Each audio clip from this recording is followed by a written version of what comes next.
Ungewisse Tiden. Hans-Peter Bohr hat in 1993 einen Roman geschrieben, der hat Nebeltiden, und da geht es auch um ungewisse Tiden. Und ich soll nun ein Stückchen aus das Buch vorlesen. Kristalldach. Die Nacht für dem was Spektakel west op den Kirchhof und rund um die Kirche in Roggendorp. Wie Kortmans in der Wertschop wollen die Nazis ihre 4 Stunden von wegen den 9. November und den Aufstand in München 23. Sie haben sogar die Roggendorper Blasmusik SSA-Kapelle umdöpt und in neue Uniformen stoppt. Es gab satt zu singen, zu supen und zu kühen. Töns Brüse konnte erst einmal in sein Amt als Ortsgruppenleiter der Prieke holen. Hees Höfst und seine Mannslühe wassen der wohl mit zufrieden. Den Saal was bis auf den letzten Stuhl besetzt und um 11 Uhr wassen wohl alle Nazis und Roggendorp böltendick. Drüm haben sie auch kein Radio gehört. Etwas all Deib in Mittag und Jan Bernd Bökers satt in seine Wirkstehe an heel nie Kutschk geschirr. Das war eine schöne Arbeit und kon ein ordentlich Stück Geld bringen. To Sünte Martin hat fertig tosecht und an der echter Buchse feilte noch wat. Drüm kraft van Dag auch keine Unast. Aber mit einmal was Booten in Hupen und Brusen und allwis der Brüggen kam mit seinem neuen Auto op den Kirchhof führt, vorbei an Bökers und susede op der Brüggens Hof. Böker muss sich wundern. Konnte er alle nicht mehr auf die Kinder aufpassen? Muss er dann so harre führen? In Kurtitgen drup kam Clara in die Wirkstehe. Du, Jan Bernd, was ist da los? Alvis ist just durch aus den Korn noch Mendels henbrust. Er hat da wat durch den Korn durchbölkt und dann war er forts wie weg. Ich mein Boll, der ist mit sein Fahrrad echt dann über den Hof an der Schule vorbei utknippen. So, dann sag er Mendels wohl wie er da gesteht. Ich wuss, dat er ein ordentlich Mensch ist. Jan Bernd keek wat freundlicher. Aber Jan Bernd, just was allwis weg, doch sind Moda Mendel, die Töchter und 2 von Julas Kinder echten durch den Korn in das olle Backs sturt. Und David hätte do abschlurten. Abschlurten? Jan Bernd keek von seiner Arbeit hauch und sein Blick hong über die graute Neimaschine durch das Eckfenster noch Kortmans hen. Und die Frau Lühe reiben immer noch die Jüngste, noch die Judith. Was hast Jan Bernd? Den Sattler was upsprungen und wes noch Buten hin. Für Mendels Hus spielte das Kind in der Churte. Pat van Kortmans weg kam ein helen Trop SA. Töns Brüse und der Üppersten von seiner Ortsgruppe führne weg. Sie haben Handstöcke, Schnesen, Äxte und Ishakens in der Hannen. Clara, Kurt, Helpus und Aaron, doch geitet los. Nu laubt's nur Mendelsen. Hast du von morgen kein Radio gehört? Dat geit tegen de Juden und nu auch tegen usse Norbers. Hey schmähte bloß schürte im Weg und leibt durch den Laden auf den Kirchplatz. Dort knallten all de ersten Schieven. Die beiden grauten Schaufensters rechts und links von Ingang voll mit n Bums binene und bursteten in Dosen Stücke. Dat lütte Judenkind stond tussen düssen Regen und Glas und wuss mit seine 2,5 Jörkes da mit nix anzufangen. De Kerls sprung mit Irse in de Schaufensters und reden de Dekorationen herut, Lakens, Küssens, Beddewirks, der Ständers für de Kurt und Witwaren. Einen von de Fabrikers red de Kopfküssens op und schürdelte de Vierdern op den Kirchhof. Der Flaugen es Schneeflocken durch die Luft.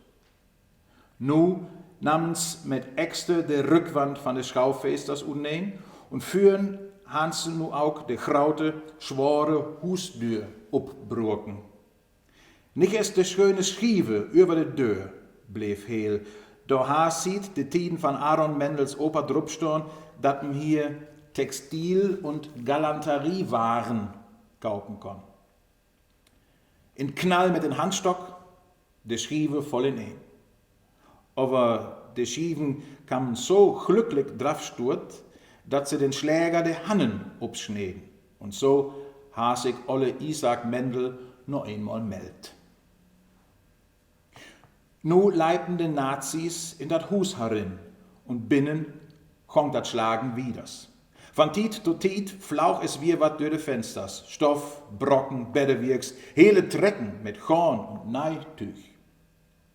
Nu kam Jans Nordhoffs, een van de leichten Fabrikers, und wickelte mit Schwung dat goede Linnenwirks van de Roel, dat het twiers über de Straße bis op den Kirchhof leib. Ne Masse Lühe wassen da. De Schule was just vorbei und de Blagen stonnen und keken. De einen of anderen van de grauten Jungs schien dat Sensation te zien. Sie fangen all an, wat in te sammeln. Een van de Nazis kam over ran und leidt dat goede Wirks op dem Haupen schmieden. Deutsche Volksgenossen wollen nix von Juden haben, sag er. Jan Bernd has ihn fett all weg. Hij ha erst Clara naar de Straße schickt, de Lütte Judith voorts in Hus te halen. Dan was hij über het Höfken van Echten door de Gorndeur in Mendels Hus laupen. Door den Flur ging hij in den Laden. Just da stonden Mendel und sein Schwiegersohn David Wolf und für ihn stand Nordhoff mit einer dicke Schnese und verburkete de beiden. Böker ha ropen, sie möchten ehrlich noch echten Harutkurm, da ha sich Bröse forts in den Durchgang stellt und Jan Bernd ein mit seine Schnese ob de Schulter vertuckt, dat de bloß schreien kon. Er soll forts verschwinden, sonst krieg er noch der SS nach Hause hin. Jan Bernd was gewoon. Dat Knallen und Schlagen in Mendels Hus hol bol ne Stunde an. Tüskendür was noch wat mehr Lühe kurm und die Nazis mochen nicht meinen, dat de all mit Düsseldorri inverstorben wassen. Köster Uthoff zum Beispiel kam twiers über die Straße laufen und wohl in den Laden gehen, es Nordhoff in de Möte kam und mit der Axt upholen wohl. Was wusst du dann hier, Kirchenköster? Das hier ist ein Laden. Ich hab Schulden hier. Ich will meine Schulden bezahlen. Hier draffen doch rinkommen. Das ist das Haus von meinem Kirgelfreund Mendel. Nordhoff schmäht den Köster wie Luthals an Schennen was wie ruht. Düssen Dach was den ollen Norbert Mendel nicht zu helfen. Et ging all ob 2 Uhr hinto. Da trocken des Schliegers af. Brüse gaf Instruktionen an Nordhoff, er müsste das Judenhus oppassen. Den ollen Subklappen schmäht sich stolz in de Burst und kon nu über 3 Mann kommandieren. David und Aaron kriegen Kommando, de kaputten Schieven wegzugehen und de op de Straße und für das Hus op de Rühm. Ut dat Wirkstiehenfenster kon Böker sein, dat den Norbert ein Streimen mit Blut twiers über den Kopf ha. David Wolf sah auch nix bieter ut. Es de Straße und das Trottoir wie reinwassen, kam Wittenberg und nahm den jungen Juden mit. Ein Stündchen drupp kam Schreiner Peters und musste kaputten Schaufensters utschalen mit dicke Brie.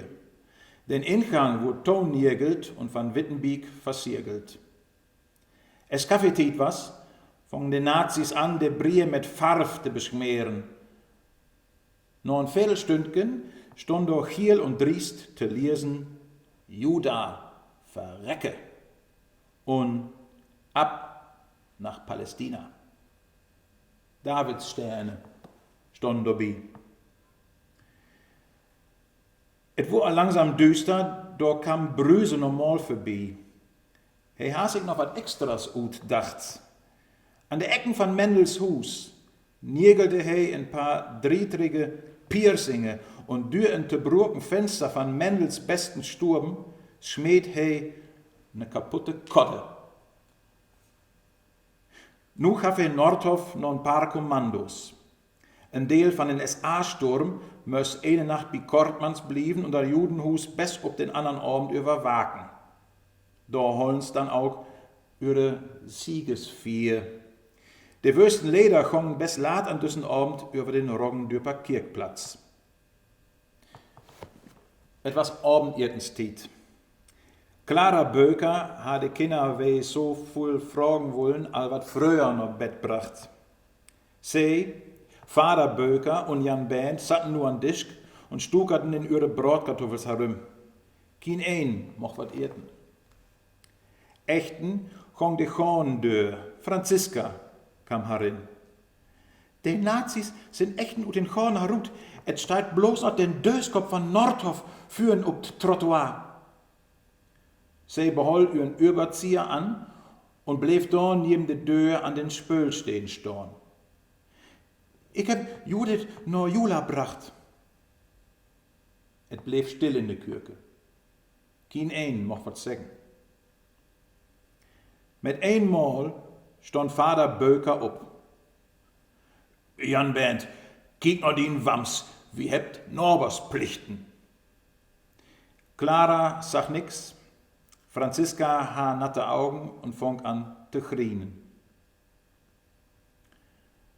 Mendels mit wat te eten hebben. Heb wir noch Mielke für die Kinder.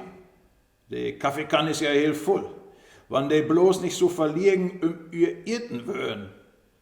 Vater Böker keek auch noch einen ordentlichen Kluck. Clara krieg einen grauten Pott gekookte Kartoffeln, wat Apfelkompott und eine Schüre Pudding. Ob Koscher machen nu auch wohl nicht mehr ankurm. So trocken Bökers durch den Korn noch Mendels hin. Jan Bähn für ne Weg, Franziska und Vater Böker do Echter. Clara poss ob de Kinder ob. Burben wie Mendels was Lecht an, van ein paar Kirsen. De Waschkürkendeur was losreden und stond schräf in de Hengsels. Passt op, sagt Jan Bähn, sagte, ich ga nu es verruht und hal ju dann noch. He steh über einen Haufen Kartons und Anacherei, kam boll in Stürten und fund dann de Trepp no Burm. Aaron, Aaron, wisperte he. Wie sind dat? Bölkers.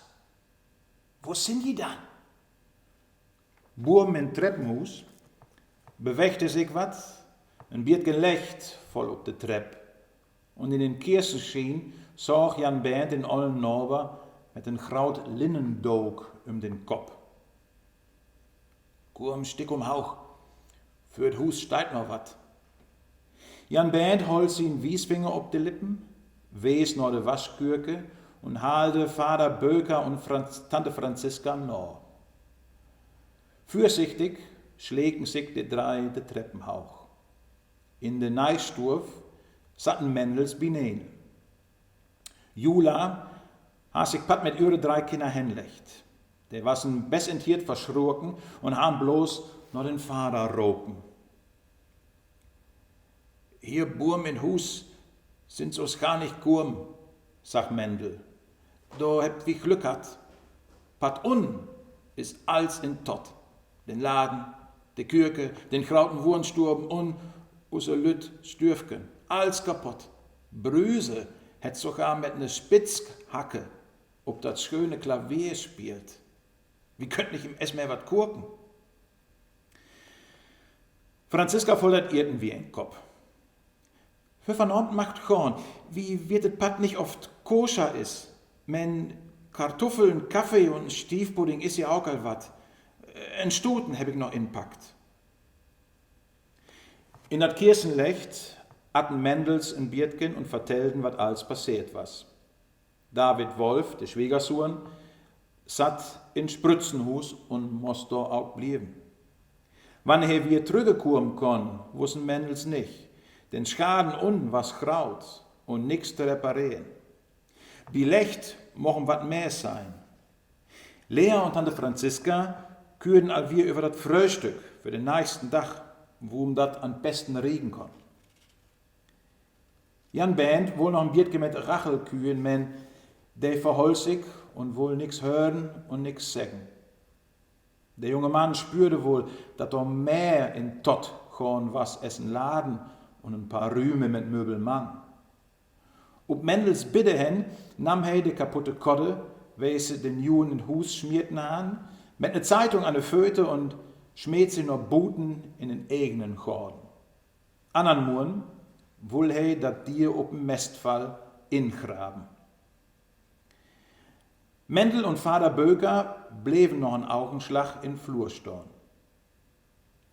Mos wirten Hannes, hier ist nicht bloß unser Geschäft und Laden an End, was n je nicht kurm, ich gleif, wie hen es umbracht.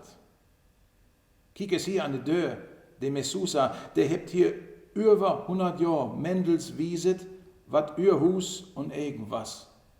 Und just de Lütten Röhrkes und Silber und Glas, wo ein Gebet und de Tora insteit, hebt de Kerls kaputt schlagen.